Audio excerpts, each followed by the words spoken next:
अस्सलाम वालेकुम। इस वक्त हम टमाटर की फसल के अंदर मौजूद हैं। टमाटर की फसल पे इस स्टेज के ऊपर जो है कीड़ों का बड़ा हमला होता है।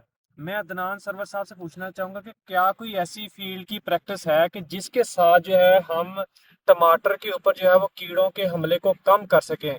तो क्या कोई हम ऐसी इंटरक्रॉपिंग कर सकते हैं कि जिसके साथ ये जो कीड़ों के हमले की रेशो जो है कम की जा सकती है। तो अदनान सरवर साहब इस हवाले से मैं थोड़ा सा व्यूअर्स को गाइड करें। अस्सलाम वालेकुम जी। काश्तकार भाई और व्यूअर्स, आपको बता दें कि हमारी जो टमाटर की क्रॉप है ये बहुत अहमियत रखती है। इस वक्त जो टमाटर की क्रॉप है उसके ऊपर जो है टमाटर लगना शुरू हो चुके हैं।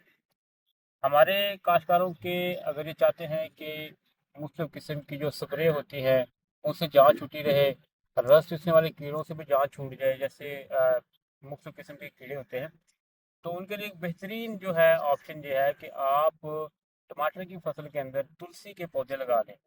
जी हाँ, तुलसी के पौधे लगाने से होगा ये कि क्योंकि आपको पता है कि तुलसी के अंदर बहुत सी अद्वियाती खसूसियात होती हैं जो कि मच्छरों को और रस चूसने वाली कीड़ियों को, मक्खियों वगैरह को जो है वो दूर रखते हैं।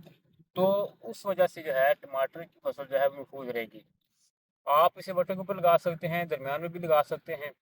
तो इस तरह से आपकी फसल जो है वो महफूज रहेगी और मेयार भी अच्छा रहेगा, और आपको ये भी बता दूं कि फल का जायका भी बेहतर होगा। तो लिहाजा आप जो है अगर चाहते हैं कि आपके खर्च कम हो तो तुलसी जो है उसे आप जो है इसके साथ काश कर सकते हैं।